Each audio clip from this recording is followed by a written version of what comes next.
Di sebuah desa bernama Awogeni, lahirlah seorang anak laki-laki yang diberi nama Kenmaru Kayetno. Ia anak dari Kenmaru Supratno sebagai seorang ayah dan Kenmaru Karniyen sebagai seorang ibu. Kayetno tumbuh dikelilingi oleh orang-orang yang dianggap baik oleh orang-orang yang belum terlalu mengenal mereka. Tapi dari perspektif Kayetno, ia tinggal di wilayah pada umumnya. Ada orang yang benar-benar jujur, ada juga orang-orang yang kurang jujur. Tapi Kayetno tidak peduli tentang hal itu. Karena menurut Kayetno, suatu hal yang baik belum tentu terlihat baik. Dan juga suatu hal yang terlihat buruk belum tentu itu hal yang buruk. Seperti contohnya ketika ada orang yang membantu orang lain, itu belum tentu hal yang baik. Karena bisa saja setelah kejadian tersebut, orang yang membantu selalu mengungkit-ungkit bantuan yang telah ia berikan kepada orang yang menerima bantuan. Dan lebih parahnya lagi, bisa saja orang yang menerima bantuan dimanfaatkan secara berlebihan. Begitupun juga sebaliknya, ketika ada orang mencuri uang dari orang kaya, lalu uang tersebut digunakan untuk menolong orang-orang yang benar-benar membutuhkan uang tersebut, itu bukanlah hal yang terlalu buruk. Dikarenakan hal tersebut, terkadang Kayetno melakukan hal yang buruk untuk suatu kebaikan, tetapi itu dilakukan hanya ketika dalam keadaan yang terdesak. Lagi pula yang dilakukan Kayetno adalah hal-hal yang kecil, meskipun itu tetap buruk. Kayetno tidak pernah melakukan hal yang baik untuk sesuatu hal yang buruk, karena menurut Kayetno, sebaik apapun ia di mata orang lain, pasti kebaikan itu akan hilang ketika Kayetno melakukan satu keburukan. Kayetno tumbuh dari TK hingga SMP menjadi seseorang yang terbuli. Kayetno tidak berani melawan mereka karena memiliki postur tubuh yang kurus dan pendek. Syukurnya ketika Kayetno memasuki kelas 10, ia mendapatkan kesempatan untuk mengikuti latihan bela diri. Kayetno mengikutinya hingga selesai, dan sesudah selesai latihan tersebut, Kayetno berubah dari yang sebelumnya seorang periang. Sekarang ia menjadi seorang pendiam. Hal itu terjadi karena Kayetno menyadari bahwa berkelahi itu bisa berujung sesuatu hal yang mengerikan dan bisa terjadi pembunuhan. Selain hal tersebut, kedua belah pihak akan rugi karena luka-luka yang diterima. Dan menurutnya, ikut latihan bela diri bukanlah untuk menantang orang lain ataupun sombong, tetapi untuk meminimalisir luka-luka yang diterima. Setelah Kayetno menjadi seorang pendiam, Kayetno lebih sedikit dan bahkan hampir tidak kena masalah ataupun pembulian. Pada awalnya memang Kayetno mendapatkan bulian, tetapi Kayetno memilih untuk diam dan bahkan tertawa dengan hal tersebut. Kayetno melakukan hal itu untuk menunjukkan bahwa Kayetno tidak terprovokasi dengan hal tersebut.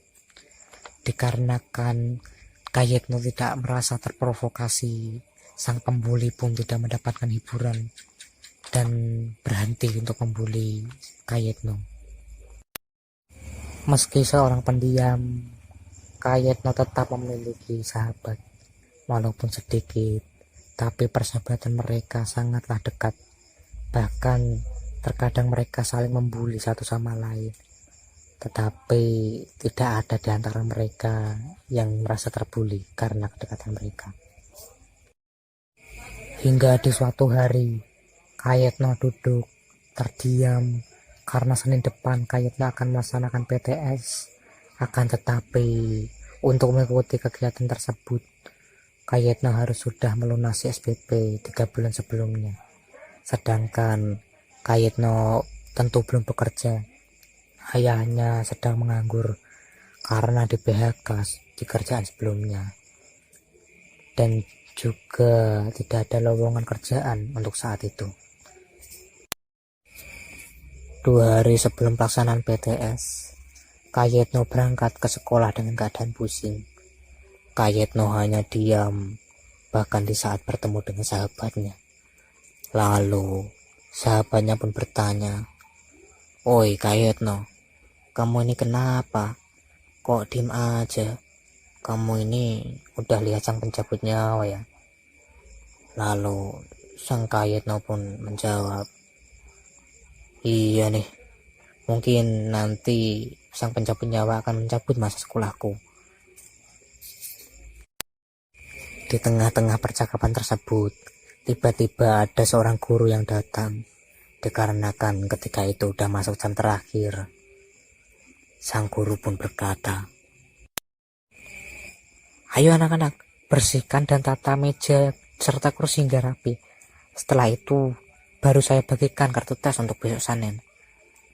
Akhirnya, Kayetno dan teman-teman pun membersihkan dan merapikan meja serta kursi. Setelah beberapa saat, sang guru berkata, "Oke, sekarang kalian duduk. Baru saya bagikan kartu tes dari urutan huruf abjad. Yang sudah mendapatkannya, boleh langsung pulang." Kayetno hanya bisa duduk pasrah dan berpikir ia tidak mendapatkan kartu tes tersebut. Setelah beberapa saat, sang guru pun menyebut namanya, "Kenmaru Kayetno." Kayetno pun maju mengambil kartu tes tersebut. Sembari kebingungan, Kayetno pun bertanya, "Lah, kok saya diberi kartu tes? Kan saya belum melunasinya." Kemudian sang guru pun menjawab, "Pembayaran kamu sudah dilunasi hingga selesai oleh salah satu guru di sini.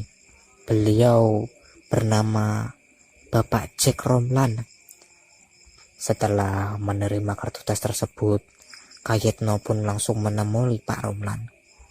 Dan Kayetno pun berkata, "Terima kasih Pak, sudah melunasi semua pembayaran saya di sekolah ini."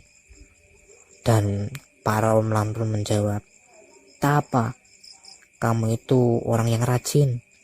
Aku mau kamu mempertahankan hal tersebut." Kayetno pun membalas, "Siap Pak, saya akan berusaha mempertahankannya." Setelah hal tersebut, Kayetno pun pulang, sembari berbicara di dalam hati, "Saya pasti akan menjadi orang kaya, sehingga bisa membalas kebaikannya dan menerapkan kebaikan tersebut kepada orang lain." Di tengah Kayetno berjalan pulang dari sekolah, Kayetno tidak sengaja melihat dua kelompok remaja yang sedang tawuran. Ada yang menggunakan parang, celurit, dan juga golok. Sebenarnya Kayetno tidak mau ikut ke dalam kericuhan tersebut. Tetapi ketika ia memutar balik dan lewat jalur lain, ia melihat ada seseorang yang kritis di dalam kericuhan tersebut. Akhirnya ia memilih untuk menelpon pihak yang berwajib dan menceritakan hal tersebut. Lalu ia pulang. Kayetno melakukan hal tersebut karena walaupun ia sudah mempelajari teknik-teknik bela diri, ia yakin jikalau ia ikut ke dalam kericuhan tersebut, pasti ia akan menjadi salah satu korban karena badannya yang kurus dan pendek.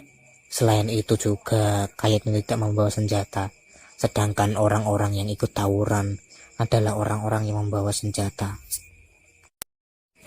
Keesokan harinya, ketika Kayetno menuju ke sekolahnya, ia dihentikan oleh salah satu warga yang rumahnya di dekat dari lokasi tawuran. Lalu warga tersebut menanyakan, "Kamu kemarin lewat mana? Kan kamu biasanya lewat sini, sedangkan kemarin kan ada tawuran." Dan Kayetno pun menjawab, "Saya kemarin putar balik dan lewat jalur lain, karena jika saya ngotot lewat jalur ini, saya sudah bisa dipastikan saya akan mampir ke rumah sakit, atau bisa saja saya pulang ke alam yang lain. Terima kasih atas informasinya. Saya mau ke sekolah sebelum saya terlambat."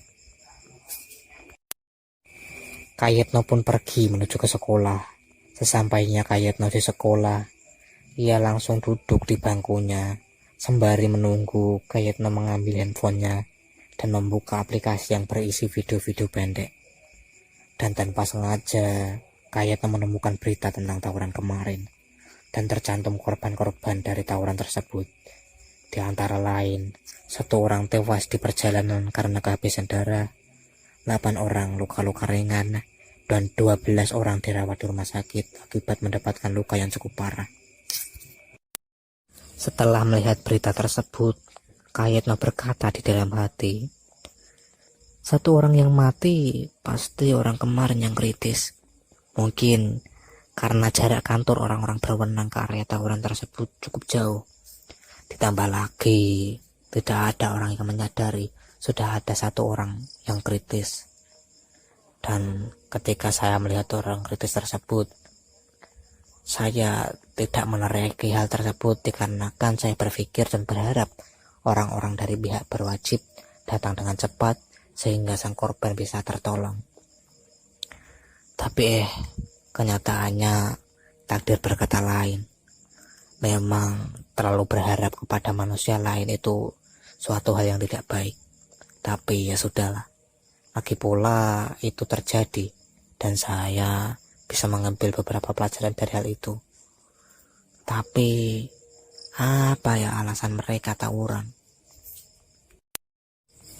Kayetno mengikuti pelajaran sekolah hingga usai, sembari masih penasaran apa penyebab dari tawuran tersebut. Akhirnya setelah pulang sekolah, ia pergi ke tempat bekas terjadinya tawuran kemarin. Dan Kayetno bertanya kepada beberapa orang di sana. Dan ada salah satu anak muda yang mengetahui alasan terjadinya tawuran kemarin. Lalu Kayetno pun bertanya kepada pemuda tersebut, emang apa sih penyebab tawuran kemarin? Dan pemuda tersebut pun menjawab,